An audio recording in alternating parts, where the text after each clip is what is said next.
And what is up? Welcome in. GC Live. Wes Mitchell here. Chris Clark. As always, presented by our good buddy, Clint Hammond of the Mortgage Network, ClintHammond.com. 803-771-6933 is the number if you're in the market for a new home. Give Clint a shout. Plenty to talk about, plenty to get to. Missed you guys and girls. It's been a while since I've been on. Too long. So we don't even actually have time to catch up on all that I have missed. So we're going to dive right in to the newest news, Chris. Of course, anticipated, but now official, I guess would be the best way to say it. Dowell Loggains, now South Carolina's offensive coordinator and quarterbacks coach, taking the place of Marcus Satterfield. And Chris, also some news, Pete Lembo with a raise and an extension through 2025 today. I don't want to gloss over that with all the talk because of OC, because that is, in my opinion, possibly just as important. So we will get to that. But first of all, there's been some time now to sort of dive in, to sort of get a feel for what South Carolina might be getting with this hire. Now that it is official, Chris, what are your thoughts, preliminary thoughts on the hire of Dowell Loggains for South Carolina? Well, this was a guy that Shane Beamer clearly had identified very early in the process as someone he wanted, someone that he was quite familiar with already, Wes. And, the ties that he has to Shane Beamer, I'm not sure what the initial introduction was, right? But I do know something that we have reported is that Dowell Loggains actually visited Columbia last year. And I don't know if that was, during a bye week, or I don't know when that was, but visited with the staff and was in the building. And so there was clearly a comfort level, and there was clearly a situation where Dowell Loggains checked some of the boxes, or really all the boxes that Shane Beamer was looking for. And I know for some fans, when they first heard the name, maybe it was surprising or something that, they're still kind of getting their minds around in terms of, what was it about Dowell Loggains that Shane Beamer likes. But I think in knowing what Shane Beamer was looking for and gathering some information after, we know a few things, right? Shane Beamer was not married to, nor did he really care about, just getting a big name. Hey, this guy coached at Alabama. This guy coached at Oregon, whatever. He wasn't hung up on that whatsoever. He talked a lot, during the process that led up to this, and he didn't say much about it, right? But in his media opportunities, anytime he did address the offensive coordinator vacancy, he always talked about fit and schematically being on the same page and finding a good person, that fit from a culture standpoint as well. And so, you look at some of the things that we've been able to kind of uncover and learn about Dowell Loggains, and you learn that he is a person that's really, really liked in the industry and is considered a good recruiter.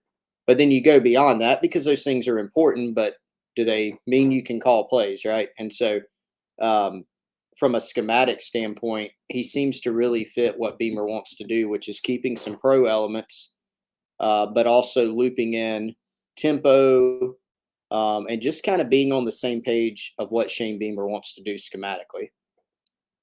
Yeah, so, man, I think, obviously, anytime you hire a new play caller, a new coordinator, and it's not one of those high-profile names like we talked about, there's going to be a certain bit of fan angst. And, I'm going to try not to talk out of both sides of my mouth here, but in a way I am.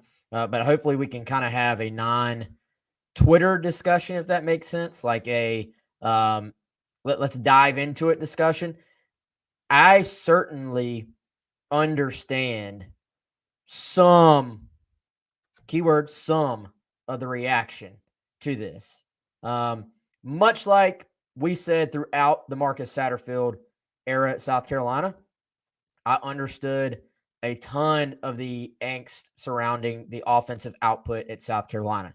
Now, when it falls over into the category of people tweeting at a coach's wife when she posts a picture of their family saying to fire her husband, that's when I'm out on that type of stuff, So especially after watching South Carolina's offenses for a large part of the last X number of years, I don't know exactly how, I haven't counted it up, but let's just be honest. There's been a lot of bad offense just in general, really since Spurrier left, basically.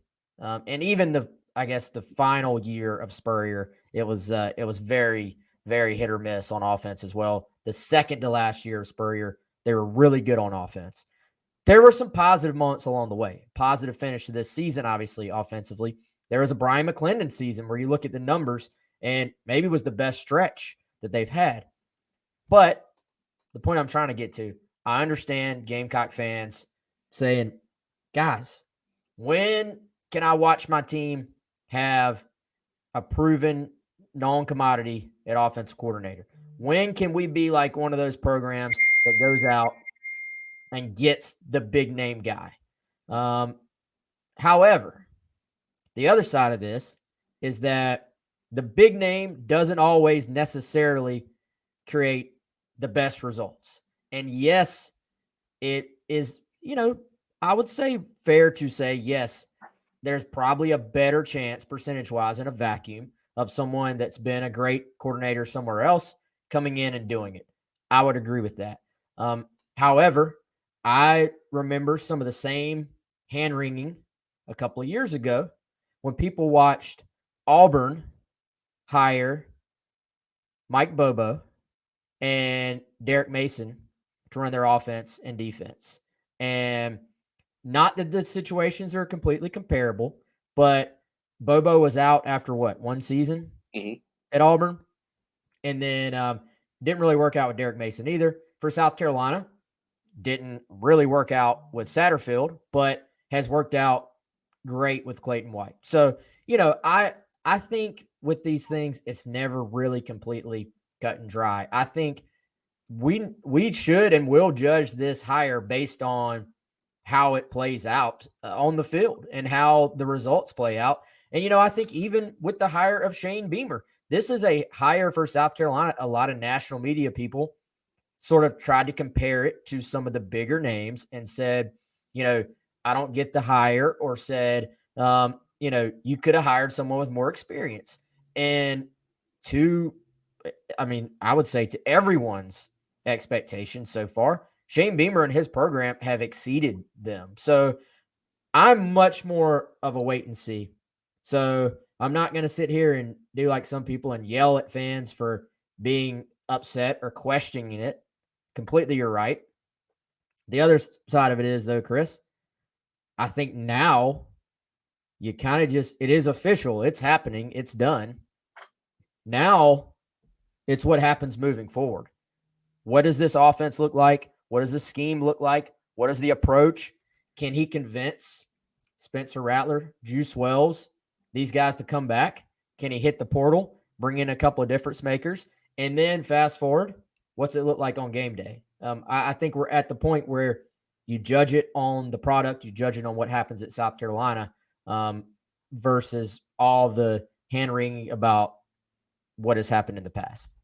Yeah, and I think, man, always totally fair, I think, to, criticize things or question things, right? I mean, it's great to be able to do that as long as it's fair and as long as it's accurate. Like, that's the biggest thing. The fairness even can be subjective, but at least being accurate about certain things.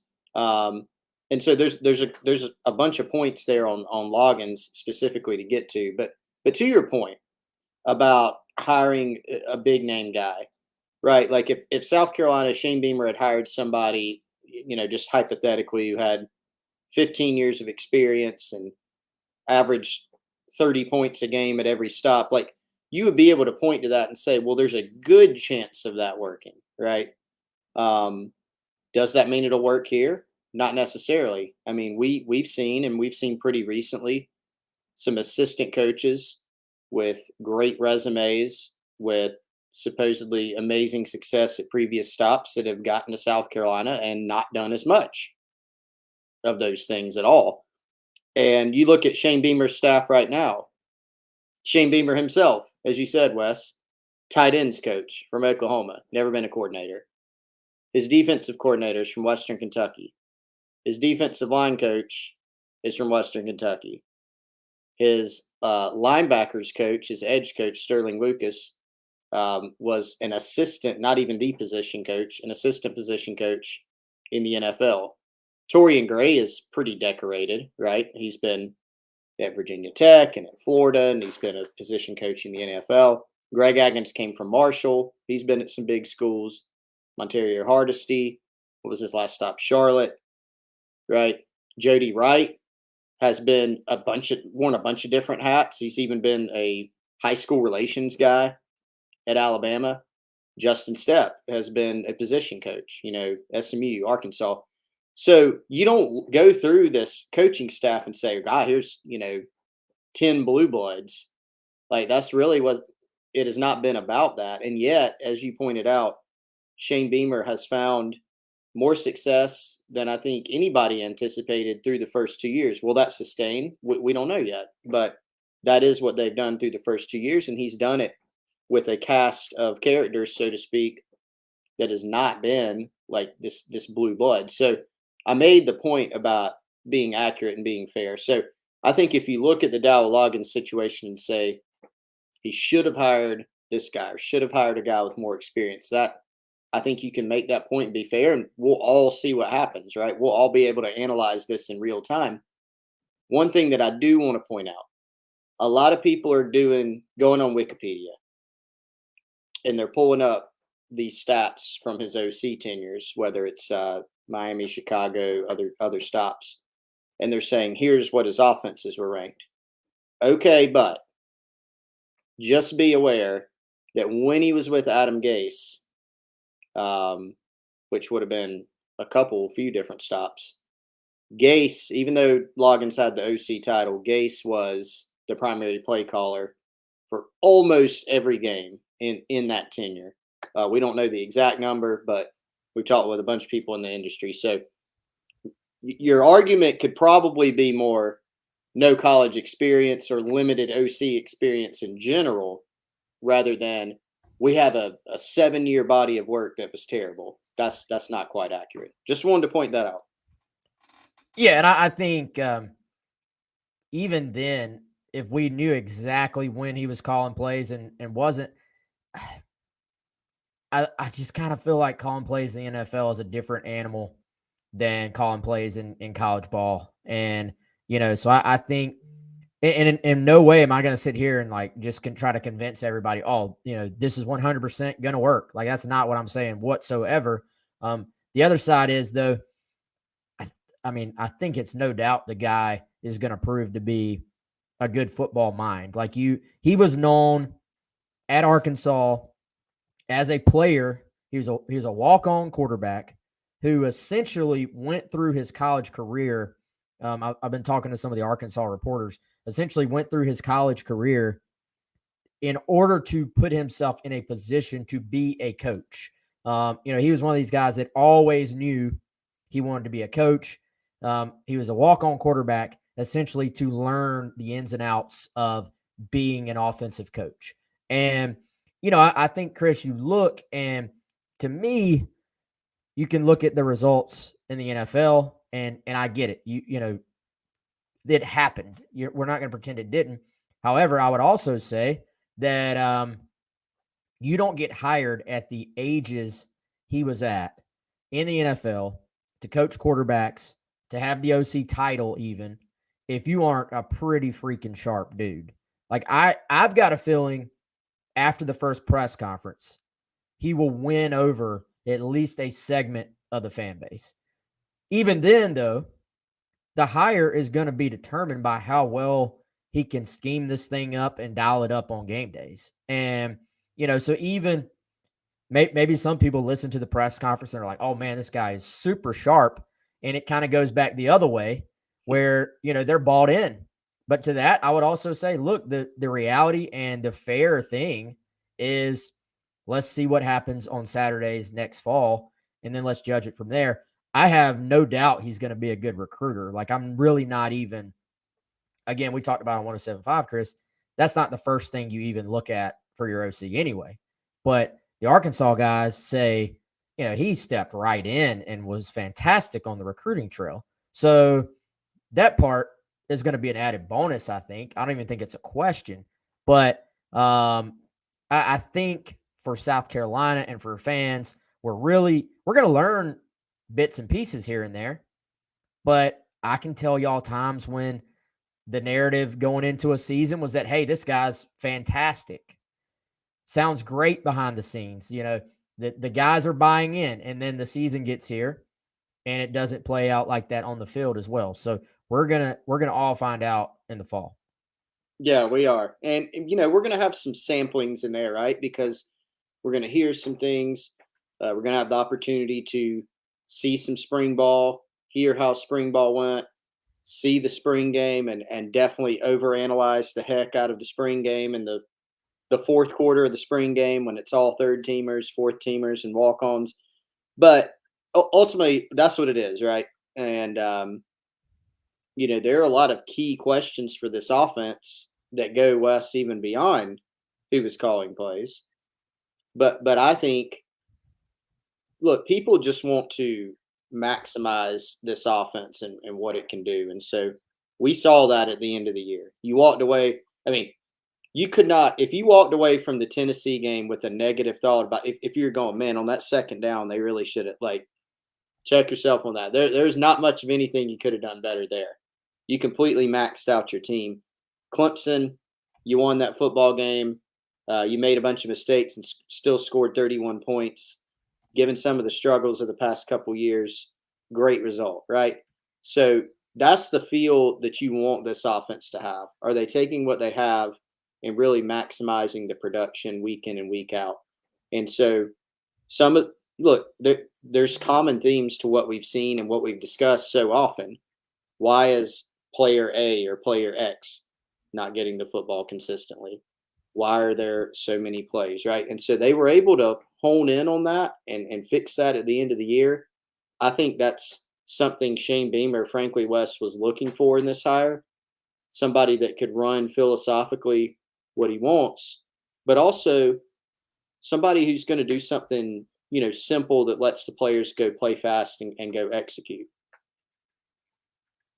Yeah, and along those same lines, man, what have you heard, as you've started diving in on him and the plan? And we'll get more details, I'm sure, in the coming days, weeks, and months. But what have you heard about potentially the plan of kind of trying to do some of what they've done already, some of what maybe they were doing at Arkansas, some of what he's done in the past? Have you heard any details on what that plan might be? Well, yeah, I have heard a few things. And I think one thing, look, Dowell Loggains seems like a pretty sharp guy. And I think he and Shane Beamer and the rest of the offensive staff are going to sit down and go over what they did last year and what they did even in 2021, and go back and find what worked and what didn't, what was broken, what was, what helped them to thrive. And certainly Shane Beamer was able to flip a switch the last couple weeks and institute some things that really helped this team get on a path to success in production. And I think a large part of what they're going to be trying to do is harnessing that, right? Now, it may look different from a play call standpoint or a schematic standpoint, but a lot of the principles of what they did, I think, are going to be there. But as to what to expect with Loggins, I mean, it was a question for me because, a lot of his NFL career was tied to Adam Gase and what Gase was doing offensively. So what I hear is that it'll probably be some concepts from the Briles system that he, was familiar with at Arkansas, plus pro elements. So some things they'll bring from the NFL, and that they'll utilize some tempo. I mean, Shane Beamer has talked in the past about being able to play with tempo when it makes sense and how that can stress defenses. And Spencer Rattler and some of the offensive players on this team likewise have talked about how they like going fast and like playing with tempo. And so I think that's something that the players may like, but also something that can, help you find success on the field. Yeah, and I think, dude, more than ever, and I've kind of felt this way about this offseason for a while. For me, a lot of their success may boil down to number seven's decision. And, I think it's interesting how many games this year, especially early on, did we sort of say, let's see how seven plays. Let's see if they can get him going.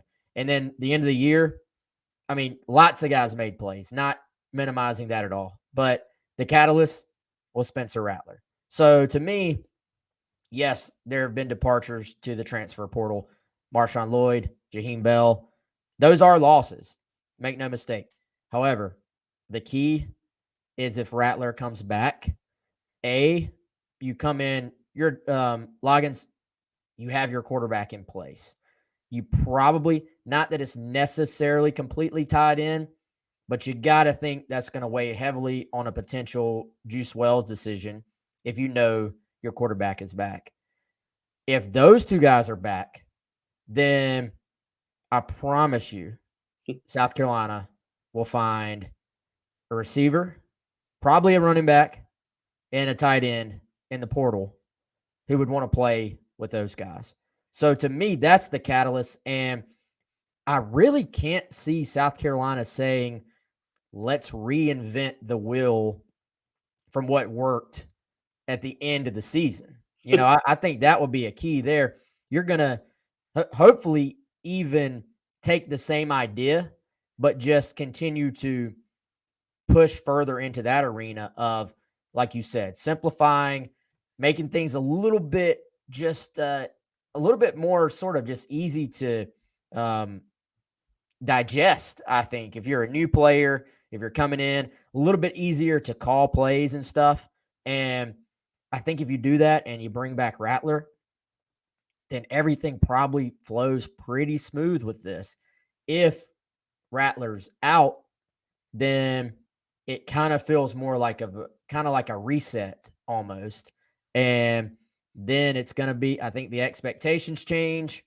That obviously will affect other things. Then, you maybe have to look at who are you bringing in at quarterback in that class, and completely changes the perception going into next season. So as weird as it is to say with a new OC, to me, my expectations for next season's offense actually kind of focus more again on the quarterback.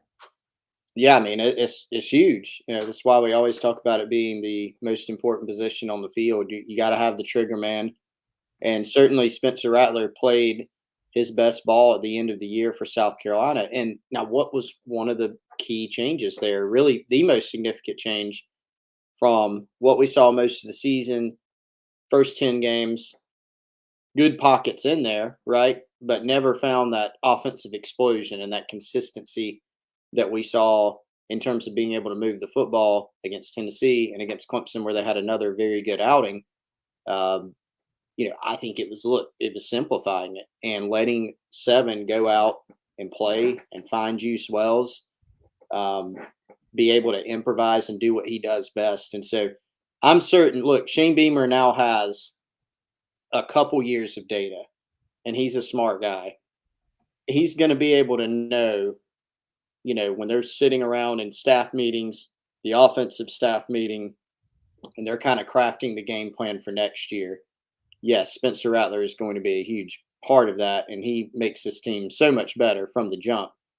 But I think Shane Beamer is going to have that 2 years of data to say there were times when we carried way too much into a game, times where we tried to do too much.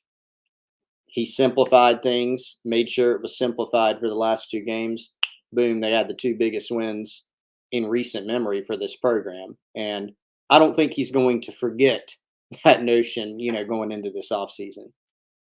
Yeah, man. So couple questions here in the chat I want to hit. Then like I said, I want to talk about Pete Lembo and that extension there as well.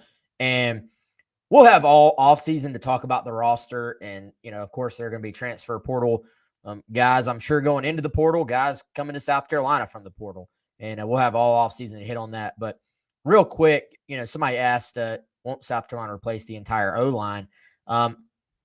Yes and no. I mean, it's kind of interesting because Carolina did bring back pretty much everybody on the offensive line this past season. And Chris, you kind of looked at it and you said, well, they need to take advantage of that now because a lot of those guys will be gone.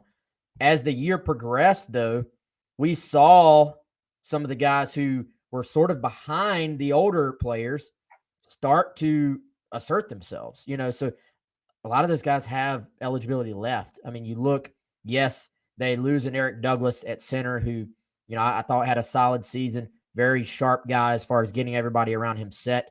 That will be someone they have to replace. But you look at some of the other spots, Tyshawn Wanamaker will finally be able to sort of slide in. You would think, you would project for him to be a starter at tackle. Trey Jones got in there and played quite a bit this past season, off and on until he got hurt again.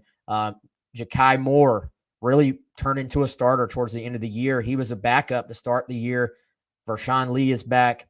Jalen Nichols will have an opportunity to come back if he wants. He's got eligibility left. So, my answer to that would be yes and no. Like, yes, they do lose a lot from the O-line, a lot of experience, but they also bring back guys that over the last couple of years have been able to gain their own experience. So I don't really look at that position as being this huge rebuild because of those guys getting a lot of experience. Somebody also mentioned Arkansas tight end Trey Knox. We've already got some stuff on the message board and on the front page on GC about some transfer portal guys to watch.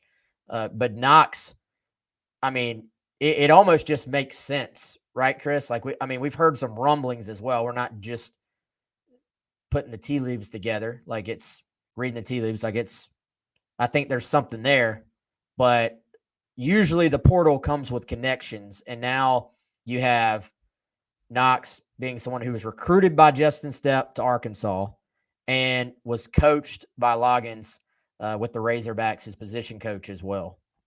Yeah, big kid, big 6'4", 6'5" receiver out of high school from Tennessee. One of those guys that Stepp convinced to come to Arkansas and play. Rocket Sanders was another who ended up getting moved to running back, and obviously is a really, really good player for the Razorbacks, as Gamecock fans know. But Trey Knox ends up, before this season, they put a bunch of weight on him, move him to tight end. Still has a receiver skill set, and so we know that South Carolina's tight end room has cleared out in some ways, right? You're going to be without Trey Kenyon. You're going to be without Austin Stogner, Jaheim Bell. Nate Atkins will be finishing up playing in his final football game at South Carolina in the Gator Bowl. So it was pretty wide open. And there are a couple of high school commitments in Connor Cox and Cam Sandlin. Still chasing Reed McKeska, a Miami commitment from the high school ranks. But in addition to that, you're looking around at the transfer portal, Wes, and need a guy, or maybe even guys, certainly a guy who can come in and give you an immediate presence at the tight end position. So Knox is an interesting one. Not really an inline guy like a Stogner or an Adkins as much. Adkins obviously moved around a bunch of different places, but definitely a pass-catching threat at tight end. And you noted the obvious connections there with a couple of current Gamecock staffers. Yeah, and to add to that, Chris, I got a little bit more insight. I'm working this together for something I'm going to post for our subscribers, but the short version is that it was a little bit of a coincidence, the timing of Knox hitting the portal. However, I think those connections definitely could potentially hold up here because South Carolina has a great story at tight end now, as you just detailed, and B, there are the two connections there. But he really wasn't, from what I've heard out of Arkansas, was not that happy with how he was being used. And that's not a playing time thing. He was on the field, but they actually were trying to line him up in line when really he's more of a flex guy. He's more of that guy you put out in the slot. And I even went and looked at some of his PFF numbers, and it's kind of split between the two. Whereas, I would think, coaches line up their flex guys and their speed guys in line from time to time, but the split just wasn't the percentage between the two that you would think. I'm not looking at it right in front of me right now, but I was kind of surprised. A former wide receiver who's not a massive bodied guy that you wouldn't really want him in the box that much. So I think for South Carolina, the key will be to say, hey, there's a definite need for someone like that. You just lost Jaheim Bell. And, if I'm them, Chris, I would really highly be considering adding a second tight end from the portal as well, just because I think the kind of low key loss here is Trey Kenyon, because I sort of had penciled him in as, as Nate Atkins moves on, as Stogner moves on. I was like, this is going to be Kenyon's chance to come in and really finally shine as the guy, as the inline tight end. And maybe you go out, you get a Trey Knox to be your sort of receiver threat at tight end. And he, of course, retired from football. So I think that's sort of a loss that has been not as talked about as much because of the high profile nature of the other losses. But Kenyon all he's done is just be a solid football player his entire time at South Carolina.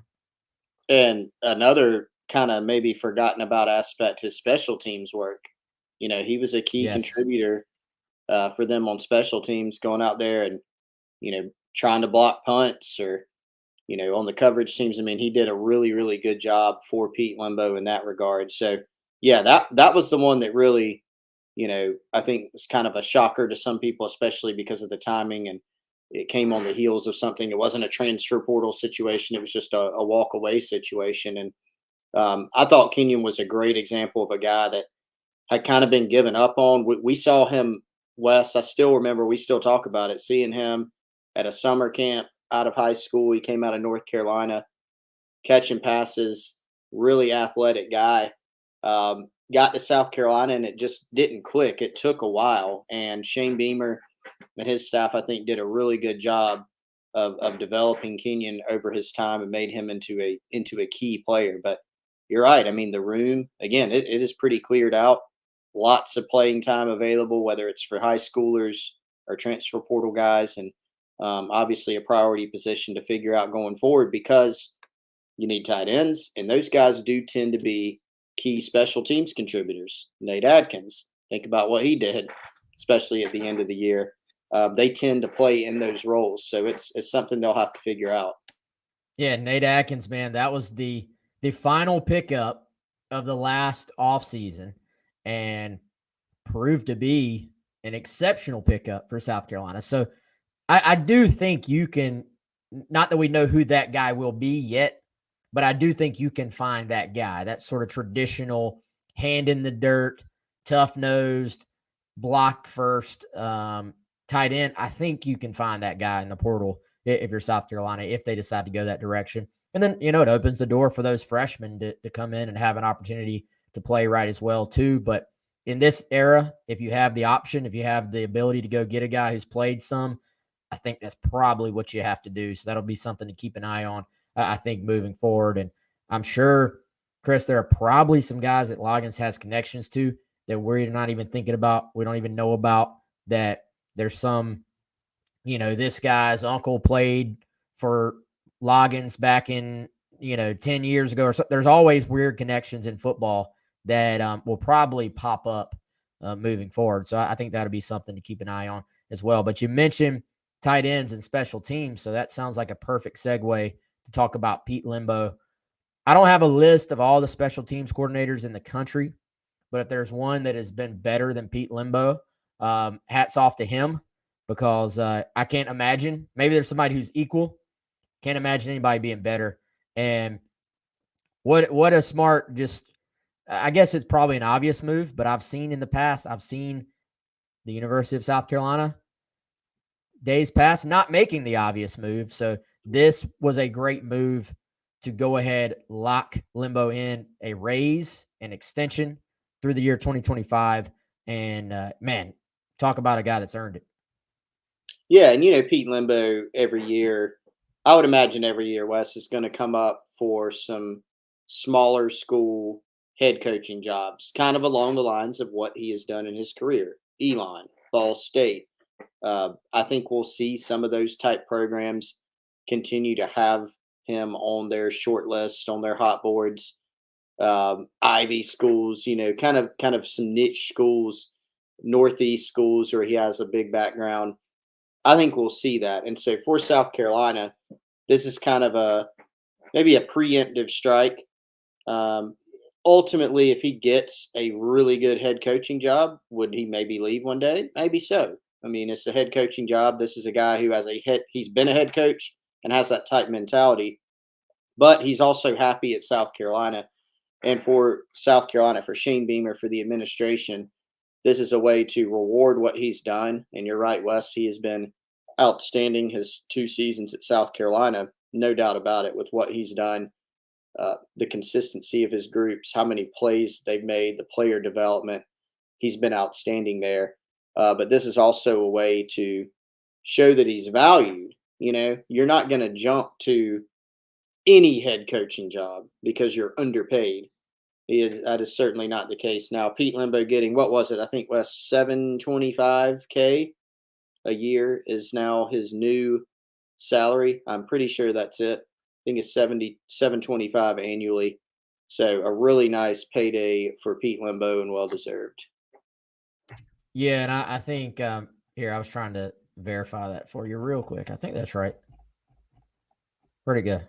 Yeah, 725. That is a bump up from 465 a year. So a pretty sizable increase there. And I'll say this, man, we've talked about this before. It's not necessarily breaking news, but Pete Lembo has his, how would you say? He has his handprint on this entire program. I think it's safe to say. So, yes, he is and a special teams coach, but he's also the assistant head coach or the associate head coach, and is a guy who sort of just has a way of making everybody around him better. Like I think we hear about team first players. I feel like it's not a stretch to say Lembo is a team first coach that just always seems to put the program first. And I want to talk about that a little bit more. But first, I want to tell you all about our friends at Liberty Tax, 803-462-5576. It is December 13th, which means tax time is right around the corner. Tax season is right around the corner. And obviously, some of the money moves you make right now are going to affect your taxes in the new year. So if you want to see what moves you maybe need to make to best prepare you for your taxes when you're doing them in 2023 for the 2022 tax year, give our friends at Liberty Tax a call, 803-462-5576. They will help you out. 3 great locations right here in the Columbia area, Irmo, Lexington, and then, of course, regular old Columbia. Again, 803-462-5576. But, Chris, I've always been somewhat just intrigued by the fact that Pete Lembo's special teams kind of take on a life of their own. And you've noticed the buy-in from his players, from this program in that. And it's a combination of things, I think. One, you got to have a head coach who's completely bought in as well. It's not just lip service. Like they give time in practice. You have limited time. They give time to special teams more so than I would say just about every other program, I think, from what I've heard. But also, man, the fact that Lembo's terminology, his techniques, and his drills are all designed for there also to be carryover into the other aspects of your football program. What that means is if I'm a wide receiver and I'm playing on kickoff return, the terminology, the techniques that I use on special teams are going to match with what I'm being taught and what the terminology is on offense as well. And that is by design. And so you can see that throughout the entire program. And I think in a day or in a game, I should say, where everybody seems to have a different name for the same concept. Like how many different coaches, Chris, have you been around being someone who isn't in a football program but is around football all the time? How many different times have you had a guy call something? You'd be like, what does that mean? And then you look at it and you're like, oh, that's this. But this coach calls it something completely different. Like there's so much jargon, terminology. It's like a completely different language. Well, Lembo is just so detail oriented about this stuff. And I think it carries over to what South Carolina does special teams wise, but really throughout the entire program.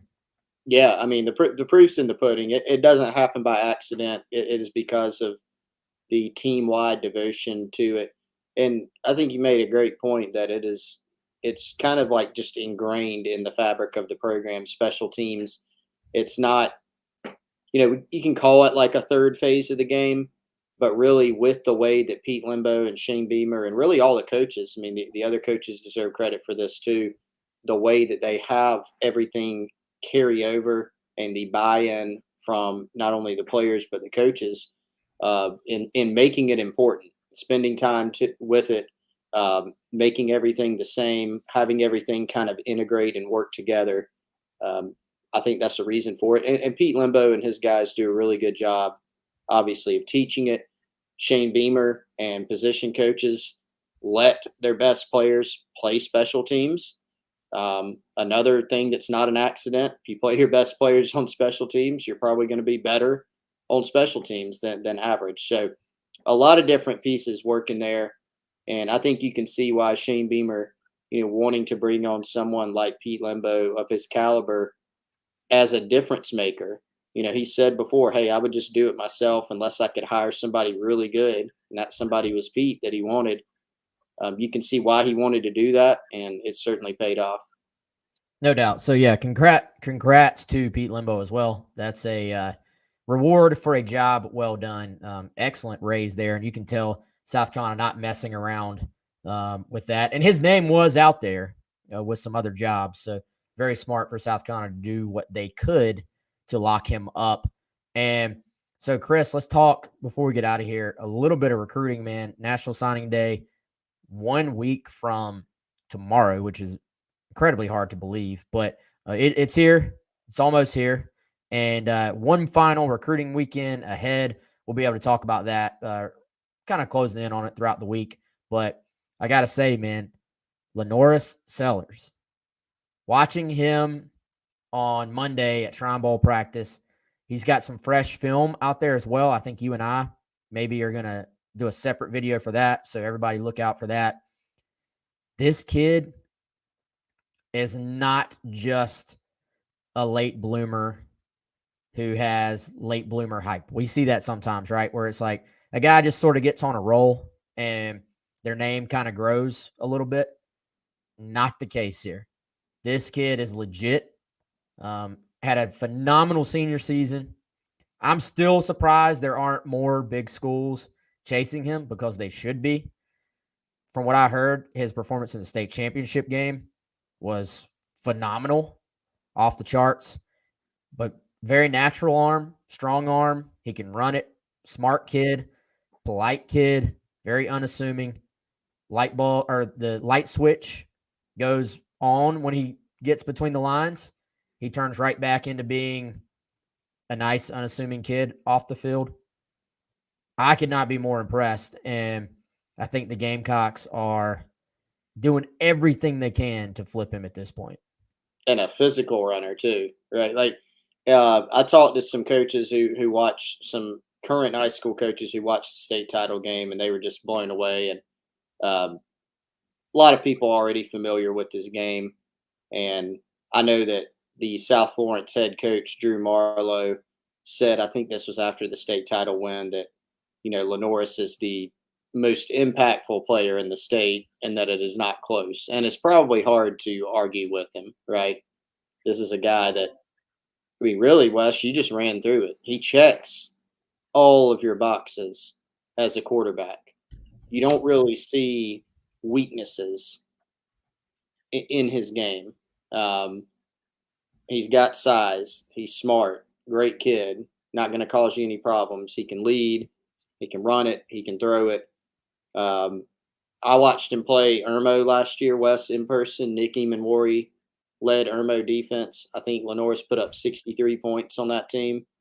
And I was blown away. So really, really good player. And this is the kind of kid that if you're South Carolina, you don't want to let him get out of the Palmetto State. And I know they're working towards that end as things continue here in December.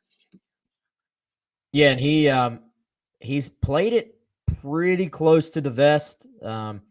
He told us yesterday He said no announcement, no, he's still committed to Syracuse. So I guess in his opinion, there's no reason to make an announcement right now. He basically is going to sign at some point next week. He actually didn't say it was for sure going to be Wednesday. He said it would definitely be next week. So Wednesday, Thursday, or Friday. And he's either going to just sign with Syracuse or sign with the Gamecocks. I do think the door was open anyway with South Carolina offering, but now the Syracuse offensive coordinator has left. He's at NC State now. South Carolina's also offered his younger brother, which I heard before that happened was going to maybe be a key to his recruitment. So I kind of feel like South Carolina has put themselves in a position to make the flip happen, but we'll all have to just wait and see what happens. And somebody's saying who the heck would want to play in Syracuse. I think a perfect example here, Chris, Syracuse getting in early. He was committed to a couple of their coaches when they were at Virginia. They go to the Syracuse staff and just got in early, built the early relationship, and their quick, fast evaluation has proved to be, very sharp on their part. And now South Carolina got in, frankly, a little bit late. Some other schools, frankly, have just completely missed the boat on him. Like this is a 4-star prospect. I don't care if he's still a 3-star in some places. This is a 4-star kid, maybe a high 4-star kid as far as potential goes. So it's going to be, just give credit to Syracuse for building those relationships and getting in on them early. I think that's the answer right there is they got in first. Yeah, they did. And I think that's making this a tough decision. Some people are probably looking at it going, he's from South Carolina. South Carolina's offered, just go to South Carolina. But for somebody like Lenoris, who, comes from a good family, has a really good head on his shoulders, it's not that simple because of the relationships. And we talk so often about recruiting and relationships being important. And a lot of times they are. There's sometimes in recruiting where it comes down to, quite frankly, Wes, nowadays, sometimes recruiting just comes down to NIL, or sometimes it just comes down to location. But for Lenoris, he's a really thoughtful kid, and is going to consider all the factors. And I think the fact that he has such long-standing relationships with Syracuse and they've stuck with him for so long, when he hasn't always had tons of offers at his disposal from a scholarship standpoint, I think that makes this difficult. But South Carolina, they are the school making that difficult, and you would think that they are in a spot where they could potentially make this happen. And I think if they could, it'd be a really, really big get for South Carolina. Yeah, man, I think they're in a pretty good spot. We'll certainly be tracking that for our Gamecock Central subscribers throughout the next week and a day. Final thoughts here, man. I guess we got we still got a bunch of people on here, Chris, but we're going to start to close it out. We'll be able to do a couple of these. Hopefully, I'm still coming in clear. It was sort of having a couple little connection issues there, but Chris, I know they can read about it on Gamecock Central, so we want to encourage everybody to head on over there. We got some deals going on, as always. Shout out, by the way, there was somebody in the chat earlier who said they were going to subscribe today. We got a special $10 deal. $10 if you sign up now, you'll get from now until the beginning of next season for $10. So that's the current deal going on. But do you want to give, I guess, a couple of little thoughts? Hopefully everybody can go read the rest on the Marshawn Lloyd departure, that, of course, becoming official on Monday. Yeah, I think, especially nowadays, Wes, with the transfer portal looming out there, I think there may be even a temptation to look at the Marshawn situation and go, well, that's weird, which it kind of is, and say, well, it must have been something. It had to have been, a massive NIL deal somewhere, or it had to have been some huge blow up, or something went terribly wrong. I really don't think so. From what I've gathered, obviously Marshawn had a very interesting season last year. Remember, first 3 games, a lot of folks looking around, and I'm sure that includes Marshawn and his camp, or I know it does, going, man, he's really not getting the football. 4 or 5 game stretch in between Charlotte and Texas A&M. Things turn around. He's featured. Then Missouri, terrible offensive game for South Carolina. Marshawn gets hurt, limits him in that game, and keeps him out for a couple other games before he's able to return and play 30-something snaps, albeit on a limited capacity, against Clemson. And so it was just an interesting year. And I think that kind of set the table, so to speak, for, Marshawn and those close to him huddling up, talking with Shane Beamer and the rest of the staff. And eventually what they landed on, Wes, was that, trying to look around and take an opportunity elsewhere where they felt better about the situation in terms of being able to be featured. And we can all argue about that. We can say, oh, well, he was going to be the starter and he would have been featured next year. And certainly that was South Carolina's pitch. You can look at the fact that he was injured last year, that they did figure it out after those first few games. And there are counters to that. And so that's really what I kind of gathered on the situation, Wes. And Chris, I will say this. We are always tracking little rumors and stuff we hear about, hey, this guy might be leaving. This guy might be leaving.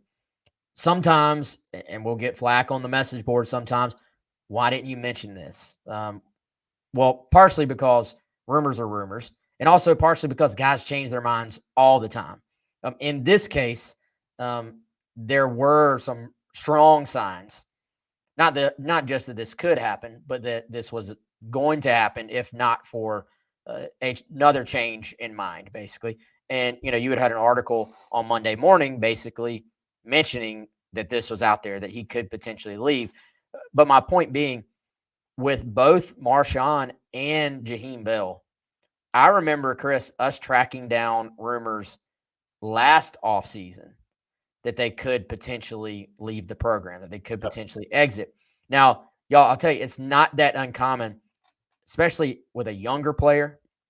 If it's a freshman, we hear rumors about, oh, this guy's going to leave all the time that never end up happening. And this has been since as long as I've been covering college football, throughout multiple coaching staffs. It's just part of it. Guys get to college, and it's hard. It's not easy. They're not playing. They're redshirting in a lot of cases. They think about leaving. Well, usually, though, if it doesn't go perfectly, if there's still some issues in that player's mind, to me, it is that it kind of comes full circle sometimes. Some guys just never even consider leaving. But in the case of Marshawn and Jaheim Bell, Chris, I think the framework, or at least the thought, sort of that seed, if you will, for a possible exit has been there for months now. And it obviously disappeared prior to this past season, and the focus was on this season for those guys. But somebody asked earlier, was it a surprise? It is a surprise these guys left. On the surface, it is kind of weird. They are starters. They are guys who would have been a big part of the offense next year. But beneath the surface, it's not really that much of a surprise. And the other part of it is you're seeing this throughout college football. Unfortunately, right now, with the way the portal is structured and the way NIL is structured, this is the new normal, and it's going on everywhere. So some of it is you can't be happy with landing Spencer Rattler, Juice Wells, Corey Rucker, then also turn around and be that ticked off when somebody on your team enters the portal as well. It's two-sided, and I think it's important for us all to remember that. Yeah, and there's going to be different reasons. I mean, nowadays, look, NIL in the transfer portal and in high school recruiting is big now. That's the reality. That does not mean that every guy that enters the portal is doing it because of NIL, right? Wherever Marshawn Lloyd goes, he'll get an NIL deal for sure. He'll get several of them probably. He had several at South Carolina. But that doesn't mean that was the reason, right? So you have to avoid the temptation of saying, well, this guy's just leaving because of this reason or that reason. It often has some type of nuance. Jaheim Bell's situation is different than Marshawn's situation, is different than Spencer Rattler's situation that caused him to leave Oklahoma and ultimately come to South Carolina. So, we knew that there was a possibility. I think you mentioned whatever day that was, Wes. I forgot. I can't keep the past like 8 or 9 days straight. I don't even know what happened. But there was some lag time between Marshawn actually entering the portal and picking up some info that this was possible after his social media post, right? But again, just like kids consider transferring, sometimes they post weird things on social media.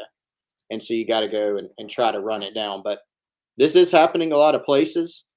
It's something you have to deal with. It's something that Shane Beamer and his staff will have to deal with a good bit.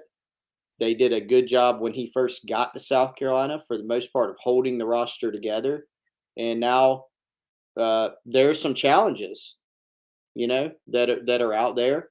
There's some guys to replace: the tight end room, a starting running back, Jaheim Bell with what he could do. And so now it's about going out in the transfer portal and high school recruiting, and from what you've got on the roster, and going out and trying to be resourceful and not replace those guys, right? But try to replace that production and move things forward. Yeah, and I think Chris opens up the door big time for a guy who hasn't been talked about as much, a DJ Braswell, who will be a freshman for South Carolina next year, high school commitment for the Gamecocks at running back, 4-star guy on 3, and someone that I think actually does quietly have a skill set to potentially help South Carolina early as well. So I think he's someone to keep an eye on. But all right, y'all, we're out of time. That's an hour right there. It was good to be back. Appreciate y'all joining us. We had a huge crowd on here, still do. We appreciate the support as always. I don't want to lock us into a time because I don't want to lie to you, but we will certainly have plenty to talk about this week later on. And we will certainly hop on and chat about whatever the newest happenings are later on this week. So for Chris, I am Wes. Again, appreciate y'all. Like, review, subscribe. Subscribe on YouTube. That's the best place to watch the show, I think. But yeah,